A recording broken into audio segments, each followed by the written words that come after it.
Good day. I'm Colonel Jerry Morlock, the director of the Combat Studies Institute. You're about to use a video series which our instructors have prepared for the sole purpose of improving your presentation of M610, The Evolution of Modern Warfare. We've taken care to make the course that you teach as similar to the one taught at Fort Leavenworth as possible, and choose to add these tapes to your libraries in order to give you every advantage as you prepare to teach this new course. These tapes are similar to the weekly train-up sessions which we utilize to prepare our instructors here at Fort Leavenworth. My intent for the tape sessions was to provide you insights and tips on ways to approach the lessons of M610 that were not available in the instructor notes. I've drawn various instructors, military and civilian, into the sessions based upon their specific expertise and historical background. They were asked to just talk to the lesson structure and content, giving you some additional information on the historical context and differing views on how to approach the lessons. These tapes will provide you a wealth of knowledge and direction that will significantly improve your readiness to teach our new history course. One word of caution regarding how to use these training tapes. They are not designed to be substituted for your instruction during the individual lessons of the course. As instructor preparation tapes, train the trainer material, if you will, they are inappropriate for direct instruction to students and are not intended for that purpose. Our intent with these tapes is to improve your ability to lead the student seminars by sharing tips and advice from some highly qualified experts. The Combat Studies Institute stands ready to provide whatever additional expertise or assistance that you may require, and we've included the Institute's phone, mail, and email contact information on the tape if you should need it. Good luck with the Evolution of Modern Warfare course. Have a good time.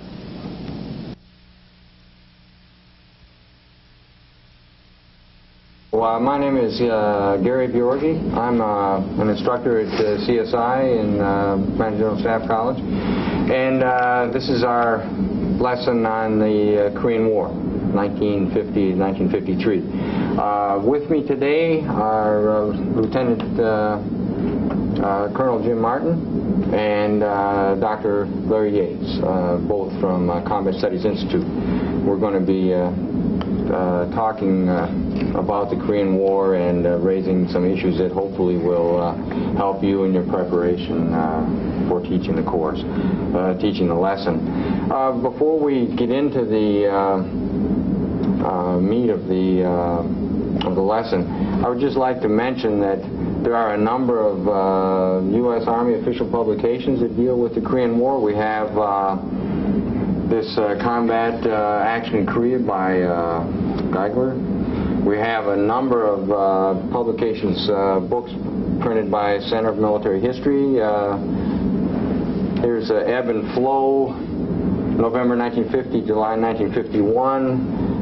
Policy and Direction the first year, and then south to the Nakhtong, north to the Yalu, and also the Medics War. And I think, Jim, you had another book. Yeah, there's a brand new book out the Center of Military History's just put out called Black Soldier, White Army, that deals with the 24th Infantry Regiment in Korea, which is a change from what you'll find in these books and how they've dealt with that regiment. So if you want an update, the issue really here is one of race, segregation and prejudice. And if you want an update, the new one, Black Soldier, White Army, from the Center for Military History, updates what's in the Appleman books.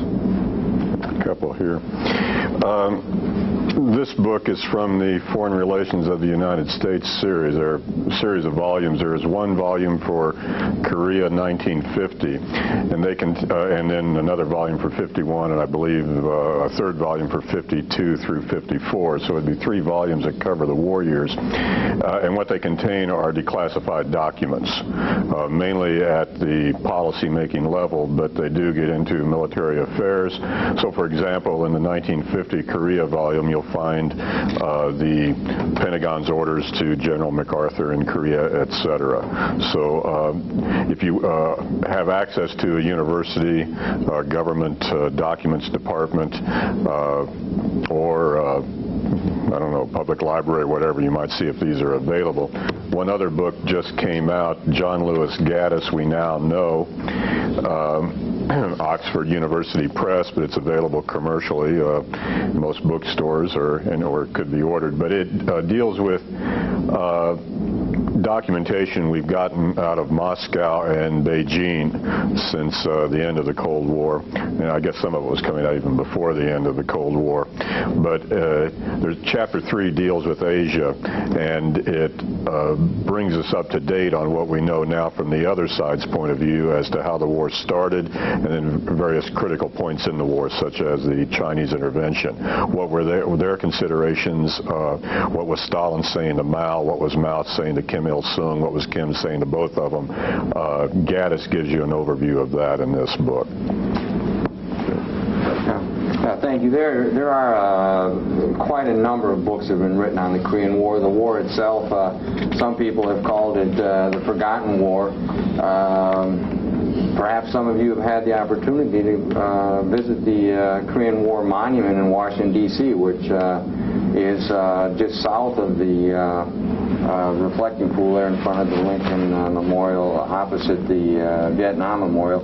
Certainly the number of casualties in the Korean War make it a war that should not be forgotten. Approximately 54,000 Americans died in the war, and over 1.5 million Korean civilians, and about 800,000 Korean soldiers, north and south. It was fought by as many as 8 U.S. divisions at one time in Korea, and it has some very interesting characteristics, and if we go back and look at it in terms of its place in the evolution of modern warfare, it also has a very special role, a very special place, I think, in terms of it being the first limited war that the U.S. fought after the great victory in World War II. And so now, as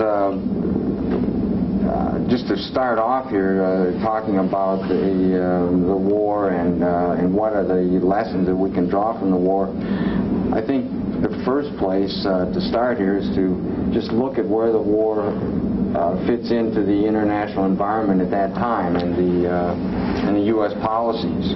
What was the United States national security position? What were our policies in early 1950? Where did we see the problems in the world, and did we think that there was going to be a war in Korea? I guess certainly that is also a major issue, because a lot of people, or very few people, thought that there would be a war in Korea, and that we were caught by surprise. That's a point. I teach an elective on the Korean War, and it's a point that surprises my students when we talk about how this really started, because you don't think about how this war comes about. What most of us have read about is all of a sudden North Koreans come across the border. But the fact is that as the U.S. is focusing in the post-World War II era, they're not focusing on China, and they're not focusing on Korea. I mean, there's the discussion of they lost China. The revolution has occurred in China, and Taiwan is now where the nationalists are. And the Secretary of State gives a speech at the press club in which he draws a line which shows American interests in the Pacific. And that line includes Japan, but it doesn't include Korea. Okay, it doesn't put Korea within our sphere. And I think you can argue that sends a message to the North Koreans and their Russian friends, all right, that it's acceptable to the United States. Okay, and I think that's one of the backgrounds you've got to place when you want to start looking at why this war comes about in the international, the overall international context, is that we send a very muddled message to the communist bloc nations that we have no problem with them taking Korea. What do you think, Larry? We've pretty well written off Korea as being strategically important. And Atchison's speech, although it's aimed at Taiwan, it does reaffirm that by leaving Korea on the other side of the defensive perimeter as well. And there, as you suggested, there's conflict already in Korea. both sides want to reunify the peninsula. Kim Il-sung, the communist leader of the North, Syngman Rhee, he's not our puppet by any means. We can't manage him, but he's someone we've turned to, a nationalist, some would say a rightist, who wins elections, sets up a fairly dictatorial government in the South. Both of them, Kim Il-sung and Syngman Rhee, are committed to reunifying the country. The demarcation there across the 38th parallel was an administrative convenience done in '45 when the Soviets came into the northern part in the latter part of the Pacific War, and to compensate, we go into the southern part of Korea. But Korea, like Vietnam, was not naturally divided. It was an administrative line that became then a political line in the Cold War. And both sides are committed to reunifying the country, but Syngman Rhee can't get the U.S. support to do it because we don't consider it to be that significant. And Kim Il-sung is having a tough time getting Stalin to approve an invasion of the South. So what you have in the peninsula is guerrilla warfare, and raids and intrusions across the 38th parallel. You've got guerrilla warfare in the South, which the South manages to deal with fairly well. And so it becomes apparent to Kim Il-sung that if he's going to reunify the country, it better be through an invasion. And the problem is getting Stalin to buy off on it. Well, after Atchison's speech, after China goes communist, then Atchison's speech, Stalin's much more adventurous than he was up to 1950. And he seems to be more willing to take the risk. As again, the archives more recent, or as findings in the Russian archives have indicated. And what Gaddis argues is then that Stalin, Kim Il-sung, and Mao do the one thing that would ensure a U.S. response, and that is open aggression across the 38th parallel. Had they continued with guerrilla warfare, we probably wouldn't have done anything. Had it been raids, whatever, we wouldn't have done anything. But when you committed the open aggression, it was the one thing that was sure to get a response because of the Munich analogy. Going back to how did World War II start? We didn't stop Hitler soon enough. And the appeasement at Munich is the lesson for that. So the Munich analogy, Truman uses it after the North Koreans attack. He refers to what happened at Munich, and we need to respond this time, or they will attack us elsewhere, primarily Europe or the Near East, in areas that are vital to our interest. So you've got the Munich analogy. Also, it's a test for the United Nations. Truman cites that as a reason we have to respond. And also, it has an effect on the Japanese. Overt aggression in Korea cannot be ignored by Japan, and we're in the process of, one, signing a peace treaty with Japan, and two, a defense pact. And if we don't show resolve in Korea, the Japanese are going to have serious doubts about allying themselves with the United States. So for these reasons, the North Korean attack in South Korea precipitated the response that Kim Il-sung promised Stalin would not take place, and that is a U.S. military reaction. And I think the point you made there is important. While Korea and Formosa were not within the line we drew, Japan certainly is. Oh, yeah. Japan is a strategic importance to us.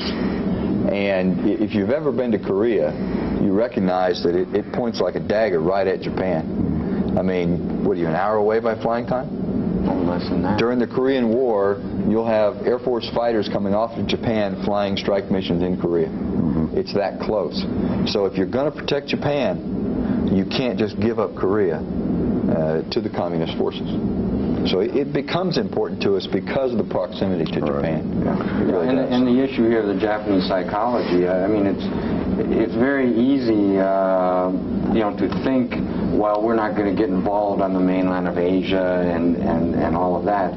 But once we actually are faced with the fact that here is an invasion of Korea, when we've had the containment strategy, the Truman Doctrine, in fact, years before, sending aid to Greece and Turkey. And then all of a sudden, here's this actual armed invasion that's going to expand the area under communist control. We have to do something. And as you said, looking at Korea as a dagger pointing at Japan, this was the strategic mindset within Japan that led Japan to try to gain control over Korea in the late 19th century and eventually annex Korea in 1910. For Japan's security, national security, they wanted control of Korea. Well, if we would have let the communists take over, you know, in June of 1950, you know, the psychological impact in Japan would have been tremendous. And that's something that both Larry and Gary said. You know, Gary talked about containment, and Larry talked about how the overt military actions what brought our response. And Gary talked about containment. I mean, containment is the dominant theme in our foreign policy in 1950. Mm-hmm. And when the North Koreans, supported by, you know, their T-34 Russian tanks, throw it out just right in the world's face, it obviously becomes an issue of containment. I mean, it is communism spilling over. When you see a T-34 tank, it is therefore communism, because that's a Russian tank, and you know it's a Russian tank. In line with that, and again, this may be part of the Cold War lesson, or you might want to use it now or not at all, but in early 1950, or by the spring of 1950, you have a reassessment of containment policy in the form of National Security Council Paper 68, or NSC 68. And NSC 68 identifies international communism as the threat, not simply Soviet expansion, which it had been before. It's now international communism. So like you say, when you see Russian tanks and Korean communists coming across the parallel, it's a part of an international movement as we see it. It may not be monolithic. We still hope there are fissures between the Russians and the Chinese, but it appears as though they are, at least in this case, acting in concert, as they are. The documents demonstrate that now, and that we cannot ignore the threat. But again, the U.S. response is based upon several points. What I think we've touched upon them all, but to summarize, the Munich analogy, if we don't respond, they will hit us elsewhere. They will only encourage them to do more in the Near East or in Europe, where our real interests are in Europe. Also, it will hurt Japan. The psychological effect on Japan, we cannot allow that to happen. It's a test of the UN and collective security. And at this point, the UN is still seen as, or there's still hope for the UN to perform the role that we had envisioned for it, as helping to maintain the peace. So in this Cold War context, you can't, what was a non-strategic area all of a sudden becomes a major interest. It's not a vital interest. We're not going to fight to the death for it. And there are times we're ready to get out. But it's no longer a peripheral interest over which we have no interest, which it was before June of 1950. It's somewhere in between. One historian has called it a major interest. We'll fight to save the South Korean regime. At least that's the initial objective. We'll get to war objectives later. But we'll fight for South Korea to a certain degree. If we get pushed off, well, we'll reassess it then. But there are indications that if we had been pushed out, we probably would have accepted it. But we don't know. That's speculation. Well, thinking about the motivations then for getting involved in Korea and the decision to intervene, as has been mentioned, here are all these reasons to intervene. Then the question is, well, what are we going to intervene with? What tools do we have to use to serve our national policy objectives here? And the unfortunate reality is that we have an unprepared military. The Army is unprepared, the Navy is unprepared, the Air Force is unprepared for this, to fight this war. And what does that mean then for the soldier who's sent off to fight the North Koreans? It's going to mean trouble. And we have Task Force Smith then, which has been used ever since the Korean War as an example of unpreparedness, the hollow Army, you know, forcing the Army to forcing the soldiers to get into a dangerous situation because the the government did not provide them the training, preparation, equipment, whatever, the numbers that would allow them to go and win that first battle. And this is a spin-off of the last lesson. Larry talks about that, the Cold War lesson, and this is a very tightly tied lesson to that one. Because, I mean, the reason that we have this hollow army that Gary talks about is because, you know, our national military strategy is really wrapped around the bomb.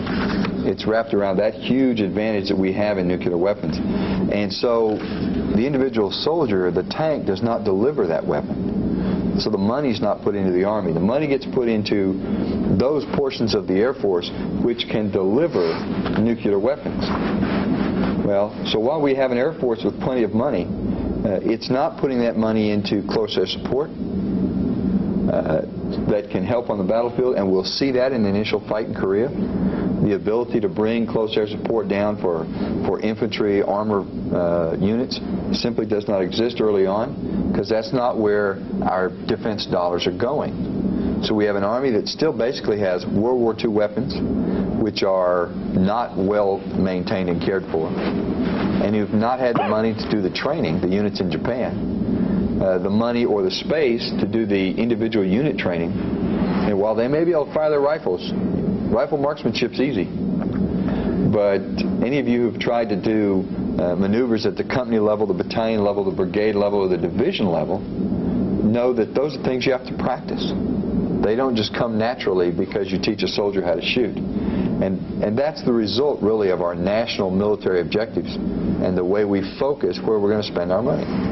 And adding to that,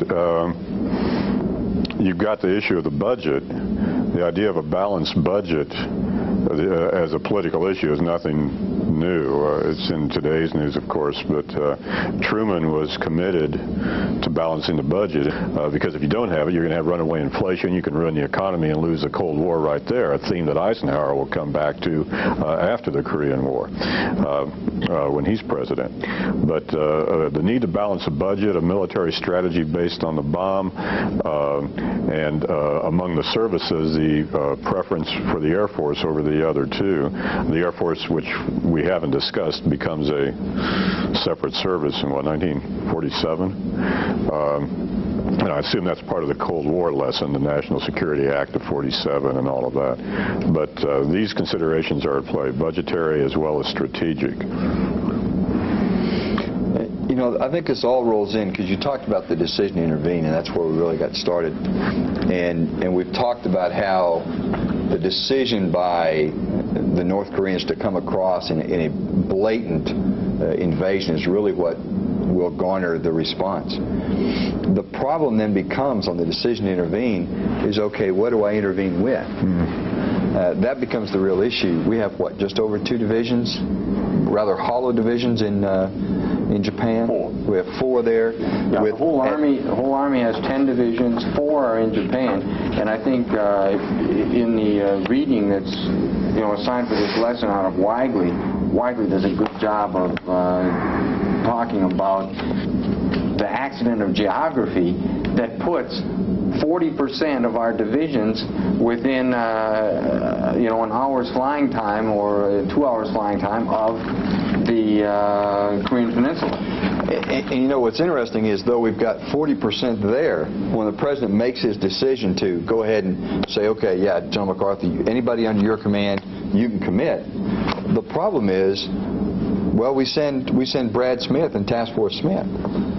But how many anti-tank rounds do they take with them? They take 6. And what is that? Half of what's in the Far East Theater? So while we have 40% of our divisions an hour away, there's no ammunition to stop tanks. One comment I'd like to make here, most students who haven't looked into this war much envision the North Korean forces as being just like the Chinese forces, which will cross the Yalu.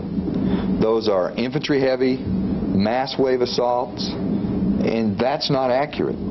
The columns which will shred Task Force Smith and will run the Americans back into the Pusan perimeter are tank heavy.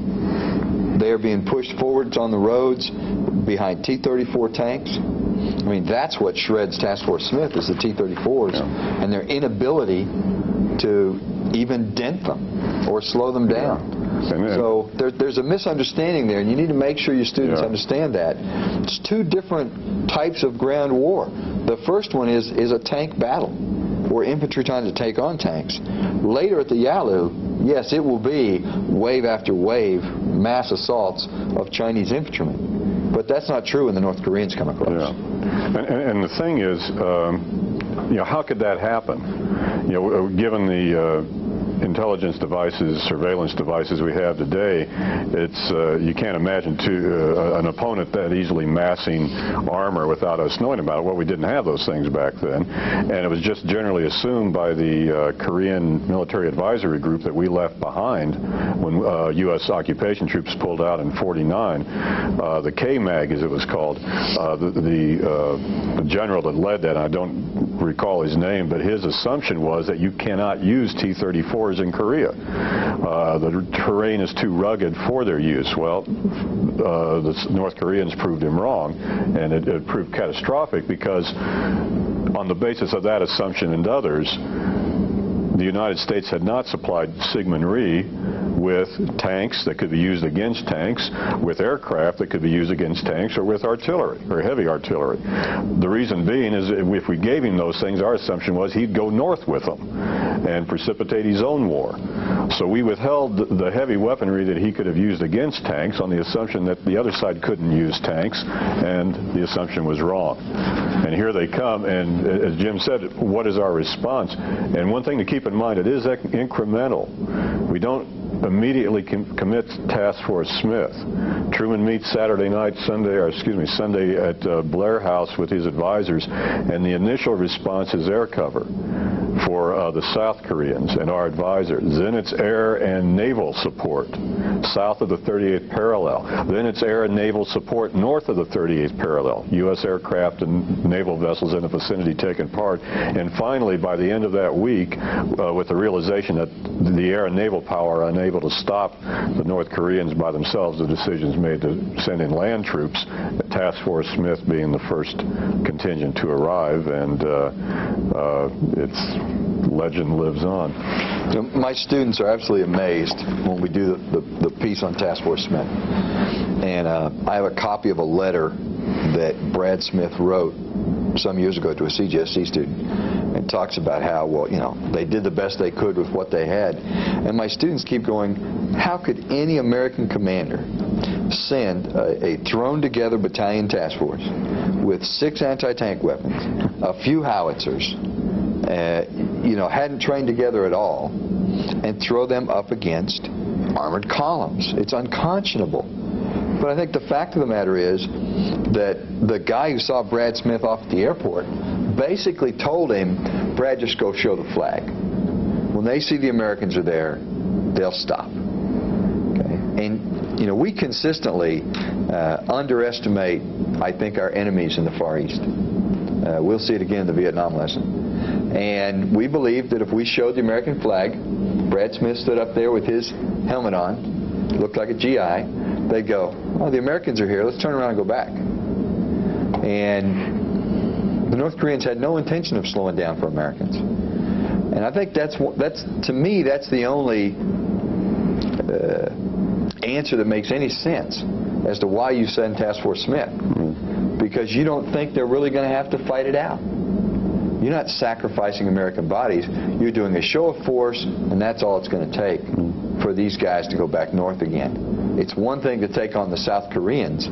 It's a totally different thing to take on American soldiers. And just so we're clear, we don't see him in conflict. Again, Kim Il-sung is not expecting the Americans to intervene. But once they do, he's already started his juggernaut. He's not going to call it to a stop. He's going to, if need be, he'll look to the Chinese and Russians for more support. But that comes down the road. But he does not expect the intervention. But when he sees the flag, he doesn't turn it around.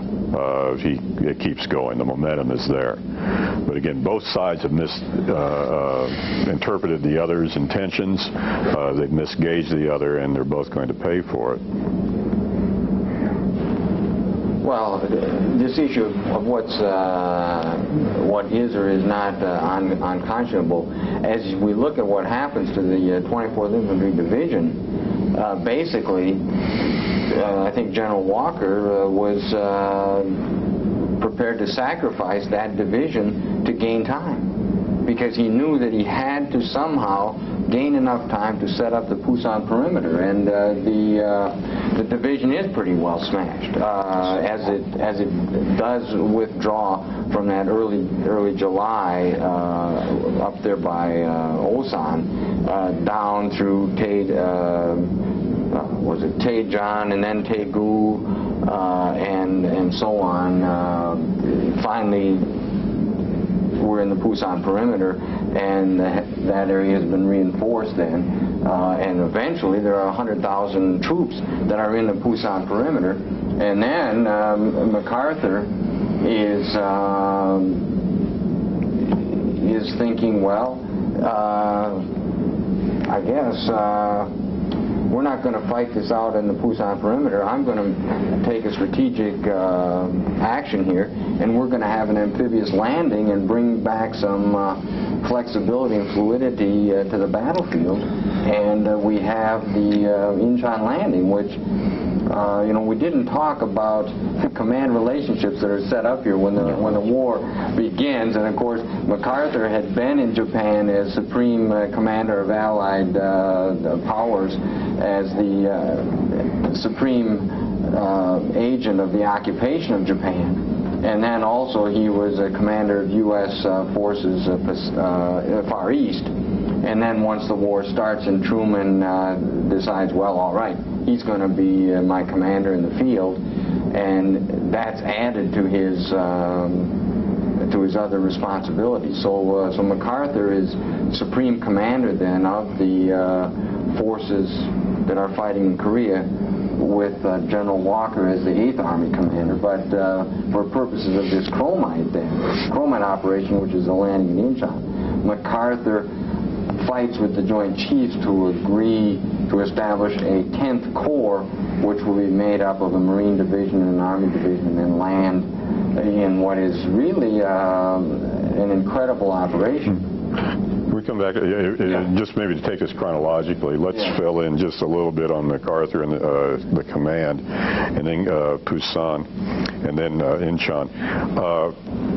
On the Pusan perimeter, might suggest to you, we've got a Leavenworth paper, which I think is listed in your syllabus, by Glenn Robertson's Counterattack on the Nakdong, which shows just how tenuous that line is. When you look at a map, it looks like a fairly solid line down on the southeastern tip of Korea.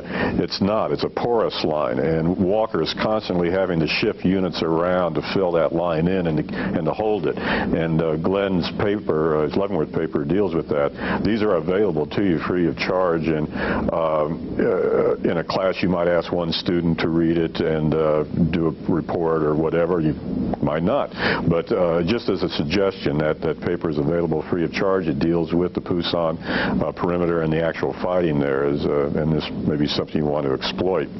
On the command front, I think you mentioned, but keep in mind, MacArthur is a UN commander as well. I mean, this is a UN coalition. We passed the resolutions that make it a UN endeavor. MacArthur is the UN commander, but who's he answering to?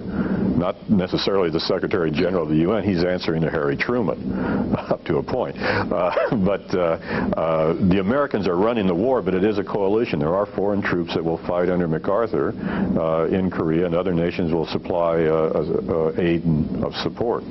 But it's a UN effort, a UN flag, but the U.S. is calling the shots. So I just need to clarify that. You get to Pusan, where we finally stabilize the line, reinforce, and then MacArthur has his idea for the end run at Incheon. And something you can bring up with your students, which will hit a good note. Today we deal a lot with the idea of force projection. I mean, that's a very important thing that all of us have to look at, historians and our friends on the tactical and operational side. And really the decision to buy time by Walton Walker, what he has to do is he has to buy enough time for America's ability to project forces to outweigh what the North Koreans can send south. I mean, that's the race. The race is, can I get enough into Korea before I'm thrown off the peninsula to keep us there? Because if I can, we'll win. And that's the key. It's a race not of how fast do they get here or there, but how fast can I get ships to put American soldiers, tanks, and equipment into this little tiny perimeter, which, I mean, at point there are North Koreans within 15 and 16 miles of the port of Pusan. And it's how fast can I get this stuff there to win. And actually they do pretty well, even though, going back to the budgetary issues, what the Navy's spending their money on is carriers and not spending it on transports. Okay, force projection of the Army is not something that's seen as important. So that's not where they're spending a lot of money.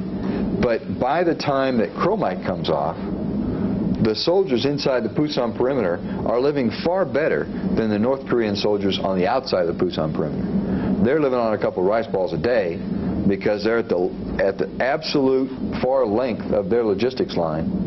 And our guys are eating fresh vegetables and fruit. Okay, they're eating as well as guys in Japan are by the time chromite's launched. So this is a great study in force projection. Yeah. You know, if you want to focus in that direction, and you know, if that's something that you have looked at in repeated lessons, or you want to look at in repeated lessons, Korea is a great place to look at the power of force projection. Well, and another thing to look at here with this decision on chromite, if we're talking about a lesson in command, decision-making, in strategy and risk-taking, how do you evaluate things? I mean, there are those who are saying these additional troops that are coming from the States to Japan and Korea should go into the Pusan perimeter, because, as Larry had already said, this was not a solid line. We didn't have complete security, complete assurance that this was going to be able to hold. But MacArthur makes an assessment here that Walker is going to be able to somehow hold it enough, and that the two divisions that are coming, instead of being put into the Pusan perimeter, should be used in a stroke, a strategic stroke that will have a lot of risk, but in one fell swoop, then it can dramatically alter the military situation on the Korean Peninsula. And the JCS are nervous about it. Lots of people are nervous about it. MacArthur argues strongly for it, and it works. Well, in fact, if you get the idea that MacArthur just kind of figured this out as the perimeter was going on, it's not really true. I mean, the records indicate that he starts talking about doing an action like Incheon very, very early. I mean, shortly after the invasion occurs, he already, with his staff in Japan, are starting to visualize this bold stroke to do. I mean, let's face what chromite really does for us. We've talked about the tanks that are being used by the North Koreans. If you've ever been to Korea, you know, the General and the K-Mag wasn't too far off. There's only so many places you can use them. And if you follow the battle calendar down, you'll see they follow the highway, the main highway that goes Osan, Pyongyang, then down Daejeon, Daegu. I mean, that's where the battles. They're just following that road down there. And he's going to cut that road. Because if you cut that road up above at Seoul, and it goes right through Seoul, and you cut off the fuel supply to the North Korean tanks, they're going to wither up and die. And he starts thinking about that very, very early on. I've read one author who says that when he lands in Osan, or he lands in north of Osan, Suwon, when he first lands, and he'll take a jeep up to look across the Yalu, or look across the Han River, that even then he turns to an aide and starts talking about a bold stroke coming from the ocean in the area of Seoul. So this is something that pops into Doug MacArthur's mind real early on. When you were talking about this road and you mentioned Osan, and then you said Pyongyang, I think maybe you were thinking Pyeongtaek. Pyeongtaek. Sorry, I was going north already. One question you might ask the students regarding Incheon, and that is this an example of MacArthur's brilliance, or is it just pure common sense? I mean, we've had officers come through here arguing both ways. You know, that here you got the JCS, they're inclined not to approve it. MacArthur's eloquence wins them over. There's a recent documentation that suggests that Truman sending some atomic bomb components out in that direction also helped the JCS go for it. But MacArthur talks about the second hand of destiny ticking away and all of this, and he convinces them this is the thing to do. But is it that bold a maneuver? Is it that unexceptional? Mao Zedong knew it was coming. He told Kim Il-sung, they'll hit you at Incheon. Kim Il-sung ignored the advice and paid the price. But is it brilliance or just military common sense? You know, do the envelopment and cut them off. Yeah. Well, the aftermath of Incheon, of course, is that the North Korean army that's down in the southeast corner of the Korean Peninsula then has its logistics lines cut. And then we know that there's a breakout from the Pusan perimeter link up, and by the end of September, the UN coalition is faced with the issue of what to do now about Korea, because the Korean army has basically been destroyed, North Korean army has been destroyed, and there's the question of should we cross the 30th parallel. The issue of war aims changing at this point when it looks as if, hey, we can accomplish a lot more, we can achieve a lot more than just returning to the pre-war situation. And so we have a debate in the UN, in the U.S., and so on, and other places in Korea, what to do. And the decision is made then to go for it. And I think that debate is meaningless because Syngman Rhee's going north. You know, I don't care what anybody else says. Syngman Rhee's going north. So he's either going by himself or he's going with us. And at this point, MacArthur argues and Truman agrees that if he's going, we better go with him. Because one way or the other, he's going north. And there are, excuse me, there are compelling reasons to do it. One point to make, and again, we see this not only as giving you suggestions, but also information you might not have in the readings. As the Foreign Relations series documents in there make clear, American policymakers within an interagency, actually, State Department, Defense Department, CIA, the second echelon, right below the secretaries, they're talking in July of 1950 about when we get to the 38th, what are we going to do? It's not a question of if we get to the 38th, it's always when we get to the 38th. They're assuming that Pusan perimeter will hold and ultimately will push them back. Then the question becomes, do we cross the 38th? As Jim said, Syngman Rhee's already decided that. He's going north.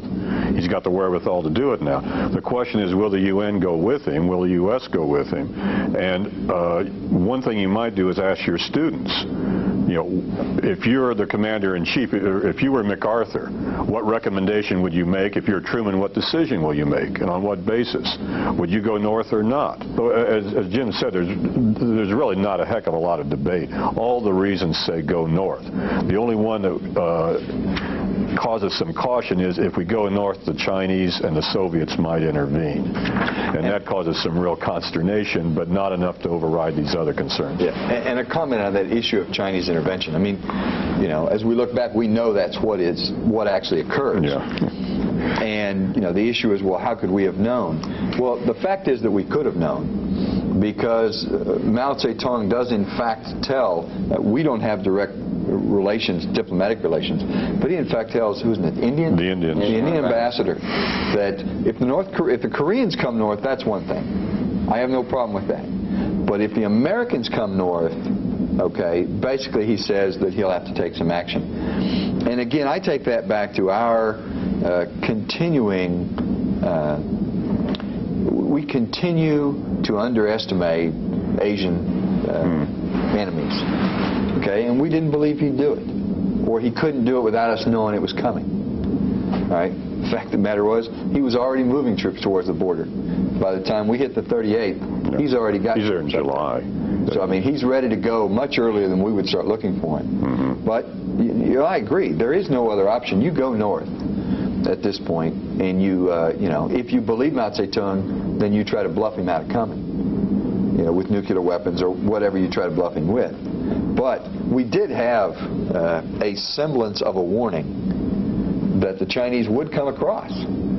Mao was rather open about that. Well, that's right, and also, you know, in terms of looking for what's going to happen if we cross the 30th parallel, I think this concern about Chinese intervention or Soviet intervention is there, and in a sense,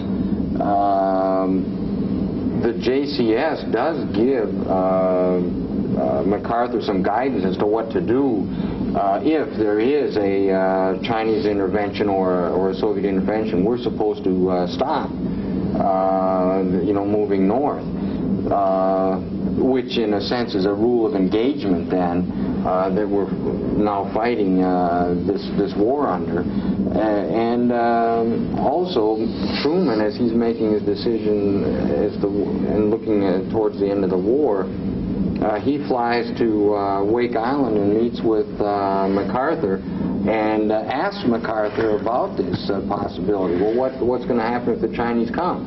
MacArthur says, well, don't worry about it. They're not going to come, I think, for some of the reasons that you know, Colonel Martin's mentioned. Well, you know, it doesn't make sense. They've just had a long, bloody civil war. They need the time for economic reconstruction. It would, you know, we've got overwhelming firepower. They don't have the army that we have. So why would they want to get in there and lose? Which is what MacArthur says to Truman, that will happen. If the Chinese come in, we'll beat them. So don't worry about it. And the closest thing, and if they come, hey, we win. And the closest thing you've got to an Asian expert in the military is Douglas MacArthur. Yeah. He spent his whole life there. He spent the last 17 years there. You know, and one point I'd like to make, because I know we're going to have to wrap this up here real shortly, but you know, we see 50 to 53 for the dates on this thing.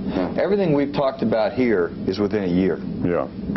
All right? I mean, this war goes 3 years in length, but most students only study the first year of it. You know, the drive to the perimeter, back to the Yalu, back to Seoul, that's what is mainly studied. There's 2 more years of virtual trench warfare, okay, stagnated on a line while they're busy doing their thing at Panmunjom, trying to come up with a treaty.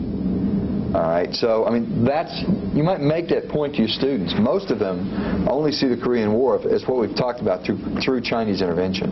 Well, that's right. And when the Chinese intervene, then you know, MacArthur starts his end the war offensive, 24 November. The Chinese intervene, and MacArthur's surprised, and the 8th Army is defeated, pushed out of North Korea. And you know, it's a disaster. That's the only way you can describe it. And General Walker's killed in an automobile accident north of Seoul. We get Ridgway in there. The 8th Army is withdrawing south of Seoul when the Chinese launch their New Year's offensive, and things look bad. MacArthur has gone from the optimist who feels that the Chinese can't do anything to the pessimist who feels that the Chinese are going to drive the UN army off the Korean Peninsula, and he starts talking about all kinds of things that use of the A-bomb and what's going to happen if we have to withdraw from Korea and things. And the JCS are getting worried about his state of mind. Truman's worried about his state of mind. And then when Ridgway has some success at the end of January and so on, and goes back, recaptures Seoul, and Truman then is starting to think about, well, maybe we can make a deal, but MacArthur's, you know, kind of sabotages his effort there, and we end up then with the relief of MacArthur, which is, I mean, you know, we've spent an awful lot of time talking about this early period of the war, which is extremely important, extremely interesting, and then all of a sudden here you got the middle of April, 1951, the relief of MacArthur, which again is it's a tremendous topic, for discussion. You could do a whole class on dealing with is MacArthur right or is he wrong? And that has to do with a basic tenet of American military service, and that's who's in charge, the civilians of the military. Yeah, and that's a critical point. You can debate the merits of the Europe First policy of Truman, who at one point tells MacArthur that the rest of the divisions we're putting together, they're going to Europe to beef up NATO, which is a paper organization. You're going to have to fight the war with what you've got, which MacArthur doesn't want to hear. But to us, to the Truman administration, Europe was the critical point of the Cold War, not the Far East. MacArthur, on the other hand, of course, is fighting in the Far East and sees everything from that narrower perspective. You can debate who's right or wrong in that, but the issue is MacArthur publicly made his views known after he had been told not to. And that's insubordination, and for that you get relieved. But in the time left, very quickly, there are some implications of all of this when you look at the Korean War. First of all, containment rather, is expanded to Asia. Secondly, the ceiling on the budget is lifted. It goes up to $50 billion. Eisenhower will put a clamp back on it, and that's a story of the 50s. The Army's hurting once again in the 50s, but for a brief moment, everybody gets well, and each service is getting what it needs to fight. And then I think one of the main things to come out of Korea is a theory of limited war, which did not exist before. And that is, what do you do when you have to fight for the reasons we stated earlier, but you can't go all the way to a superpower confrontation for fear of the Soviets nuking New York? They've got enough bombs to do that. And the answer is, you fight the limited war. What is the limited war theory? You use enough military force to convince the other side they can't win militarily and they need to negotiate. Well, a lot of people are going to die to get that political negotiation. MacArthur's view is there's no substitute for victory. Harry Truman is essentially saying, yes, there is a political settlement, but one based upon our convincing the other side through the loss of our lives and our sacrifice that they cannot win. And this limited war theory, which is written after Korea, will become the basis for getting us into Vietnam. So here we are, lesson 13, limited war, Korea. And we hope these points that have been raised here by the three of us will help you as you put your own lesson together. As we said, preparedness, the conduct of operations, civil military relations, relief of MacArthur, the conduct of the war, strategic surprise, why do we underestimate the enemy? There are all kinds of issues that are raised here, and so many of them are worthy of deeper discussion than you're going to have time for.